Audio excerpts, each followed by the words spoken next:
Communist की Nagpur division organisation committee की or से बुधवार को संविधान चौक पर जनहित के विभिन्न मुद्दों को लेकर प्रदर्शन किया गया। कार्यकर्ताओं ने मानव तस्करी, बढ़ती महंगाई, बेरोजगारी, खाद्य पदार्थों में मिलावट, शाह बजट में कटौती, पेपर लीक, श्रमिक विरोधी नीतियों तथा किसानों की समस्याओं के खिलाफ नारेबाजी की। वक्ताओं ने कहा कि अमीर और गरीब के बीच की गई खाई लगातार बढ़ रही है तथा आम जनता की एकजुटता ही इन समस्याओं का समाधान है। संगठन ने आरोप लगाया कि सरकार की नीतियों से मजदूर, किसान, छात्र और मध्यम वर्ग प्रभावित हो रहे हैं। प्रदर्शन के दौरान जनसंघर्ष समितियों के गठन का आह्वान किया गया। कार्यक्रम को सफल बनाने में माधुरी निकुरे और विद्या गुरनुले ने विशेष योगदान दिया है। आज आपण आंदोलन करताय, काय नेमक्या आपल्या मागण्या आहे, कुठल्या मुद्द्यांना घेऊन आपण आंदोलन करताय?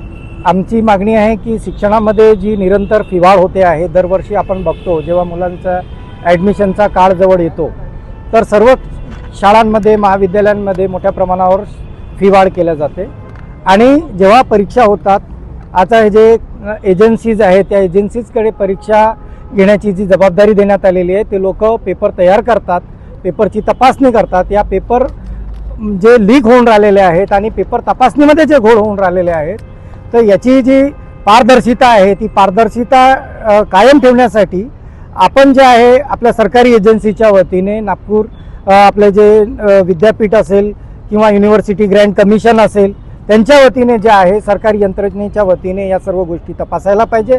जेव्हा मुलं शिक्षण घेत आहेत, शिक्षण घेतल्याच्या नंतर ते जेव्हा पदव्या घेऊन बाहेर येत आहेत, आपण बघतो आहोत की परीक्षा ज्या होत आहेत, कॉम्पिटेटिव्ह एक्झामिनेशन्स, त्यांचेही पेपर लिकेज होऊन राहिलेले आहेत आणि त्यांचे पेपरचे सेंटर 600 किलोमीटर 700 किलोमीटर दूरचे दिल्या जातात। तर आमची मागणी आहे की सेंटर जे आहे कमीत कमी 100-150 किलोमीटरच्या आतले असायला पाहिजे। ह्या ज्या पेपर लिकेज होऊन राहिले त्यांचीही पारदर्शिता असायला पाहिजे। हे जे तरुण आहेत त्यांना रोजगाराची गॅरंटी असायला पाहिजे, स्थायी रोजगार मिळायला पाहिजे। रोजगारामध्ये जे ठेकेदारी पद्धती वाढून राहिलेली आहेत ते बंद झाली पाहिजे आणि 4 लेबर कोड जे आहे लागू केलेले आहेत सरकारने, त्याच्यामध्ये जी हायर फायर जी स्कीम लागू केलेली आहे ती सुद्धा रद्द व्हायला पाहिजे। याच्या सोबत आपण जे पाहून राहिलेलो आहोत सांस्कृतिक स्तरामध्ये, आज आपल्या या महाराष्ट्रामध्ये नागपूरमध्ये जे आहे निरंतर महिलांवर अपराध वाढून राहिलेले आहेत। लहान लहान मुली महिला समाजामध्ये सुरक्षित नाहीत। तर याचा जे जबाबदार आहे सरकारची जी धोरणं आहेत, आपण जे पाहतो आहोत हे जे दारू, अश्लील सिनेमे, साहित्य मोठ्या प्रमाणावर चालू आहेत आणि या गोष्टी ज्या आहेत त्यांचा प्रचार केला जातो आहे, तर अशा गोष्टींच्या प्रचाराला आळा घातला पाहिजे आणि महिलांच्या सुरक्षेची पूर्ण गॅरंटी असली पाहिजे। महिलांना सन्मानपूर्वक जगता आलं पाहिजे। जातीच्या, धर्माच्या नावावर जे आज हे राजकारण चालू आहे ते थांबलं पाहिजे। आणि आज आपण पुन्हा एक गोष्ट बघतो आहोत, हे जे विकास जो चालू आहे, तर हा विकासाची आपण काय किंमत मोजतो आहोत? हे जी लाखो वर्षापासनं या देशावर, या पृथ्वीवर जी जंगले होती त्या जंगलांची मोठ्या प्रमाणावर कटाई चालू आहे। 150-150 वर्ष जुनी झाडं, 100-100 वर्षी जुनी झाडं जी आहेत मोठ्या प्रमाणावर कापल्या जाऊन राहिलेली आहेत आणि दरवर्षी लाखो झाडांचे आम्ही वृक्षारोपण करतो आहे, करोडो झाडं लावतो, पण त्या झाडांची व्यवस्थित देखभाल होत नाही आणि त्या झाडांची देखभाल न झाल्यामुळे काय आज आपण नागपूरमध्ये पाहतो आहोत मोठ्या प्रमाणावर उष्णता वाढते आहे। तर आम्ही ही मागणी करतो आहोत की विकासाच्या नावाखाली हे जे झाडांची कटाई होत आहे ती थांबली पाहिजे आणि जनतेचे जे प्रश्न आहेत त्या जनतेच्या प्रश्नाकडे शासनाने लक्ष द्यावं। सर्वांना शिक्षण, सर्वांना रोजगार मिळाला पाहिजे, सन्मानपूर्वक आयुष्य मिळायला पाहिजे।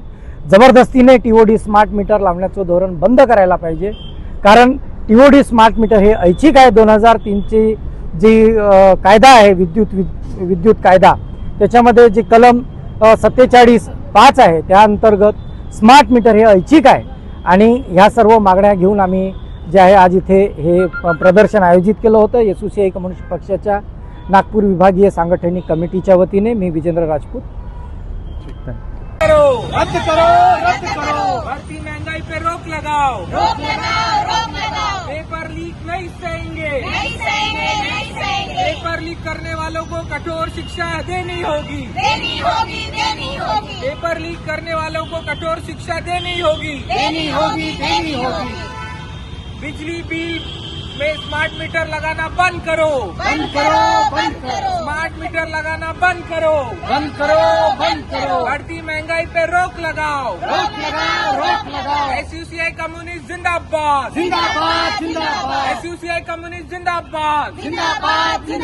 सबको शिक्षा देनी होगी। सबको सस्ती शिक्षा देनी होगी। एनईपी 2020 वापस लो। नई शिक्षा नीति रद्द करो। नई शिक्षा नीति नहीं चलेगी। स्मार्ट मीटर वापस लेना होगा। स्मार्ट मीटर वापस लेना होगा। शिक्षा में फीस वृद्धि नहीं सहेंगे। शिक्षा में फीस वृद्धि नहीं सहेंगे। महिलाओं पर बढ़ते अपराधों पर रोक लगाओ। महिलाओं पर बढ़ते अपराधों पर रोक लगाओ। अश्लील वेबसाइट नहीं चलेगी। नशाखोरी बंद करनी होगी। नशाखोरी नहीं सहेंगे। बच्चियों पे अपराध नहीं सहेंगे। महिलाओं पे अपराध नहीं सहेंगे। विकास के नाम पर पेड़ तोड़ना बंद करो। बंद करो, बंद करो, विकास के नाम पर पेड़ तोड़ना बंद करो। बंद करो, बंद करो। स्मार्ट मीटर नहीं चलेगा। नहीं चलेगा, नहीं चलेगा, टीओडी स्मार्ट मीटर नहीं चलेगा। नहीं चलेगा, नहीं चलेगा। बिजली दर वृद्धि वापस लो। वापस लो, वापस लो। सिलेंडर के दाम बढ़ाना नहीं चलेगा। नहीं चलेगा, नहीं चलेगा। पेट्रोल डीजल में मिलावट करना बंद करो। बंद करो, बंद करो। पेट्रोल डीजल में मिलावट करना बंद करो। बंद करो, बंद करो। एक फोटो घेऊन